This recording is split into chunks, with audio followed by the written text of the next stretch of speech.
अगर सरकार बनती है तो किसी भी गद्दार की पार्टी में जरूरत नहीं होगी। यहां तक कि ज्योतिरादित्य सिंधिया भी अगर कांग्रेस में आना चाहेंगे तो हम उन्हें नहीं लेंगे। इसके बावजूद अगर वो आ जाते हैं तो मैं खुद पार्टी छोड़। यह कहना है अजय सिंह राहुल का। कांग्रेस पार्टी के बड़े नेता हैं, पूर्व नेता प्रतिपक्ष हैं, जो इस समय मध्य प्रदेश के अंदर कांग्रेस की तरफ से सबसे आक्रामक नजर आ रहे हैं, या कि शुद्ध भाषा में कहे तो फुल फॉर्म में नजर आ रहे हैं। वह मध्य प्रदेश के अलग अलग क्षेत्रों में दौरा कर रहे हैं और कांग्रेस पार्टी के कार्यकर्ताओं और नेताओं से मुलाकात कर रहे हैं। यात्रा बुंदेलखंड से शुरू हुई थी, जो विंध्य से लगा हुआ है, और वहां से चंबल होते हुए अब मालवा तक उनकी यात्रा पहुंच चुकी है। और जहां जहां वह जा रहे हैं, जिस तरह का वह बयान दे रहे हैं, जाहिर सी बात है कहीं न कहीं बड़े राजनीतिक संकेत संदेश वह देते हुए दिखाई दे रहे हैं। बुंदेलखंड पहुंचे, कहा 7 बार का विधायक है, कोई काम नहीं है, सोचा यही कर लूं। अब चंबल पहुंचे तो वहां कह दिया इस बार नहीं जीते तो सब खत्म हो जाएंगे। इसके बाद कहा अपने चेलों को हम समझा नहीं पा रहे, एक अनार 100 बीमार वाली स्थिति है। एक टिकट होती है, 100 दावेदार होते हैं, महत्वाकांक्षा पल जाती है पार्टी के अंदर और उसे हम संभाल नहीं पाते, जिसके कारण भितरघात होता है और पार्टी को नुकसान होता है। जब तक चुनाव जीता नहीं जाएगा तब तक माला नहीं पहनूंगा। और चंबल और विंध्य के संबंध को बताते हुए नजर आते हैं। अब इंदौर पहुंचे हैं तो उनका बयान यह सामने आ गया है।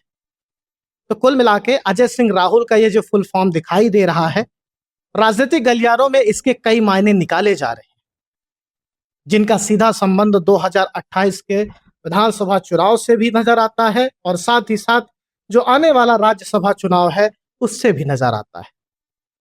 जानकार तो यह भी कहते हैं कि वह एक मुख्यमंत्री के बेटे हैं।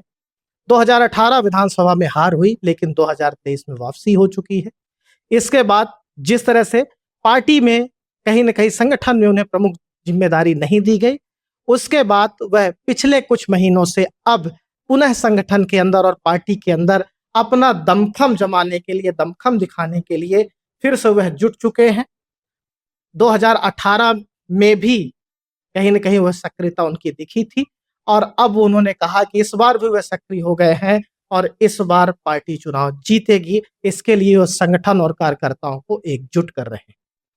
तो क्या अजय सिंह राहुल का यह जो दांव है और यह जो खुलकर बैटिंग है, वह कांग्रेस पार्टी के अंदर उनको मजबूत बनाएगी?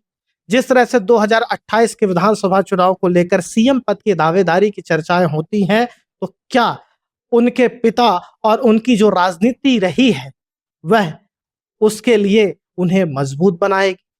यह तो आने वाले दूर की कौड़ी है, लेकिन उनका जब यह बयान ज्योतिरादित्य सिंधिया को लेकर सामने आ गया है तो जाहिर सी बात है इसके कई राजनीतिक मायने और भी निकलते हैं। क्या अजय सिंह राहुल अब राहुल गांधी को भी सीधा संकेत और संदेश दे रहे हैं, जहां पार्टी संगठन में पुराने नेताओं और कार्यकर्ताओं से जाकर खुद मुलाकात करना और वहीं संगठन के कमियों को लेकर खुद उजागर करना? यानी बात सीधी सी है कि जो बात निकली है वह दूर तलक जाएगी। अब कितना दूर जाएगी और उसका कितना फायदा होगा वह तो भविष्य की गर्त में है।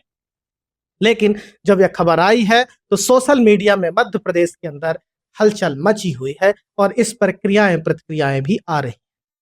सोशल मीडिया में इस पर लोग लिख रहे हैं और कई लोग इसे कह रहे हैं बिल्कुल सही कहा जा रहा है, और कई लोग तो यह भी कह रहे हैं कि कब नौमन तेल होगा, कब राधा नाचेगी, यानी कब कांग्रेस पार्टी जीतेगी और कब ज्योतिरादित्य सिंधिया आएंगे और कब अजय सिंह राहुल पार्टी छोड़ेंगे।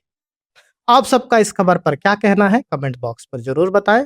खबरिया देखें, सब्सक्राइब करते रहें। बहुत बहुत धन्यवाद।